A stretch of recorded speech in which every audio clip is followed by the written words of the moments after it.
Hello everyone, welcome back to our channel and welcome back to the series of Business of Luxury. In this series, we talk about the behind the scenes of the luxury business. We try and understand the essence of luxury and we try and understand the business behind luxury rather than the glossy advertisements that we keep seeing on a regular basis. In this video, we are going to talk about one of the fundamentals of the luxury industry, which is pricing.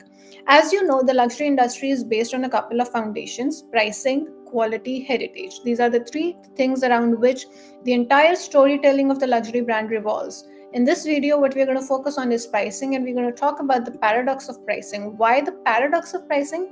It's because of the luxury brand's price increase in the last couple of years, which has led to an impact in their market value, which we are seeing as of today, which we are seeing in the current climate, especially given the negative quarterly returns that we are seeing from a lot of luxury groups, whether it is LVMH, whether it is Kering.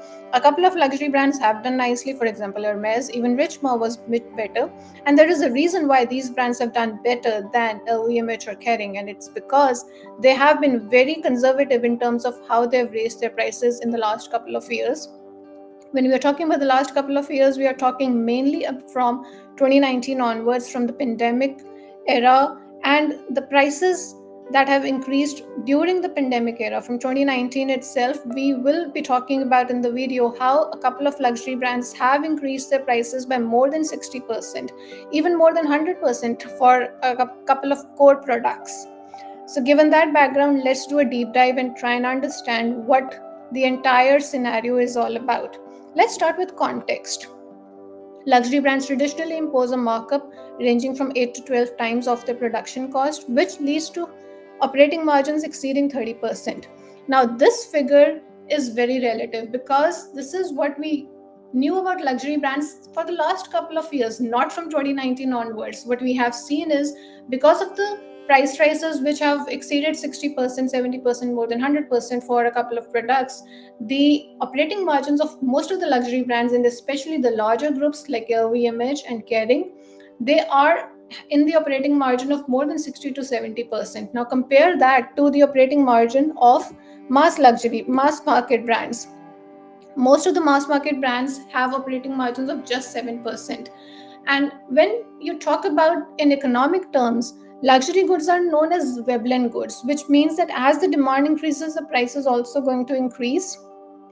And there is a factor wherein the higher the luxury prices, the better the quality is, and therefore the more desirable it is. So this is known as Veblen goods in terms of economics, and this has served the luxury brands in terms of price increases very well. But what has happened is that when you're talking about growth, growth comes from either growing the number of products that you are selling or the price at which you are selling the products, and it's a combination of both. Now sometimes you have higher products that you are selling, sometimes you are selling them at a higher rate. But what has happened for the luxury industry as a whole in the last couple of years is that it has started depending more and more on increasing the prices of the products that it is selling rather than increasing the base.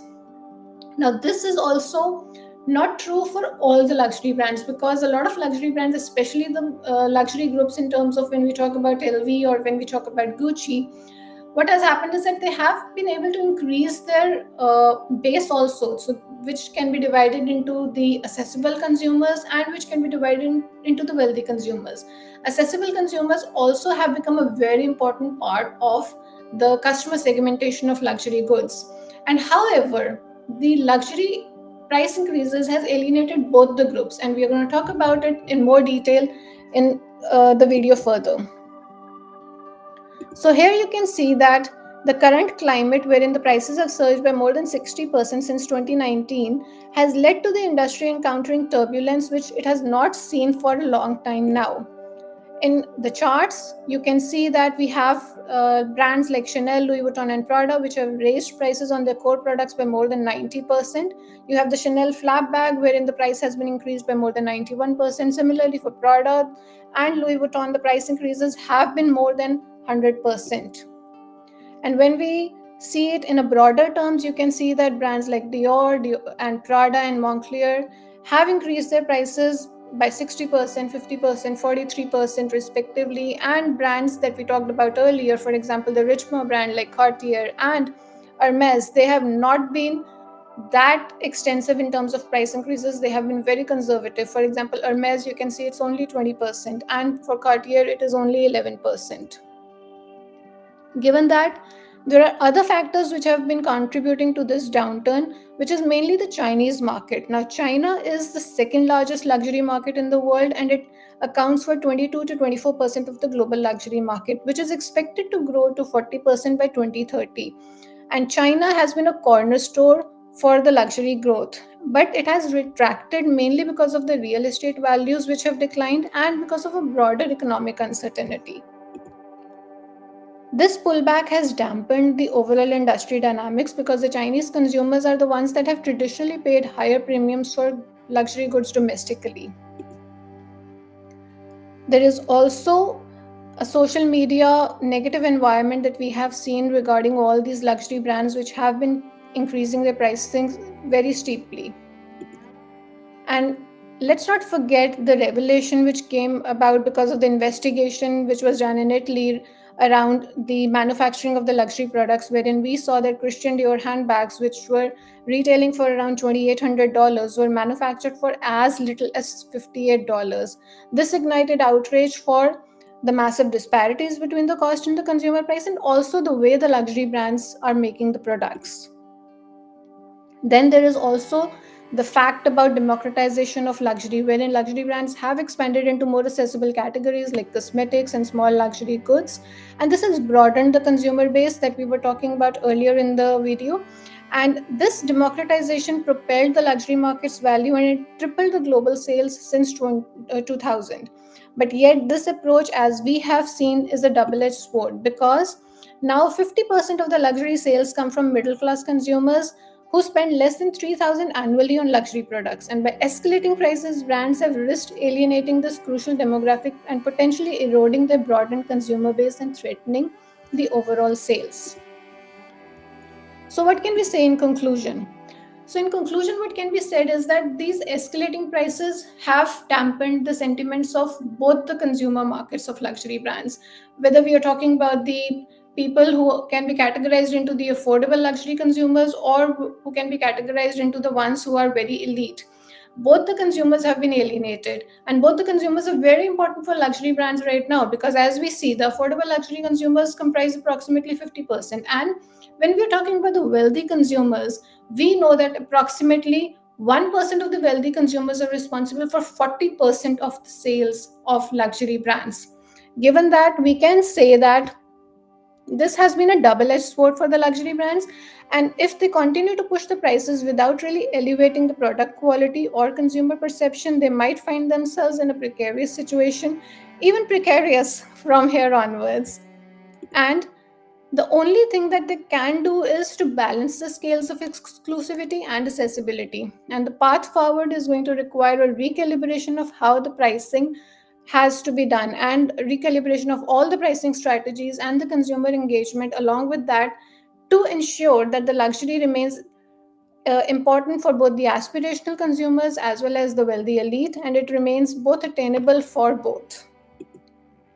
So that's all that we have for you in this video. Hope you've enjoyed this video. Hope you've enjoyed how we have tried to explain the recent price hikes by the luxury brands and how it has alienated most of the consumers in the market, and how it is not really making a balance between the price and the value, which most of the consumers do expect. And even when we are talking about luxury brands, there is an upper limit or a ceiling as to which one is really ready to pay for the luxury brands. You can not keep paying approximately $800 for just a logoed cotton t-shirt, whether it is from Louis Vuitton or whether it is from Gucci. There is going to be an upper limit, and it is going to alienate consumers in the longer run, which we are seeing right now, especially after when we saw a lot of collaborations by luxury brands. For example, if you remember the collaboration between Louis Vuitton and Supreme, which retailed for so high prices, especially when they were resold in the market again. So, given all that, and given how the luxury industry has behaved in the last couple of years, and how people have tried to kind of first see that okay, it's okay for us to kind of pay that much if it is a luxury brand, but now they are really pulling back, given a lot of factors, and economic conditions are also a very important factor into that. So I hope this video has helped you understand, especially the pricing foundation of the luxury brands. And in the next video, we're going to talk more about how the results of the luxury brands can be compared to the way the price increases happened in the last couple of years. So do stay tuned in for that. Hope you've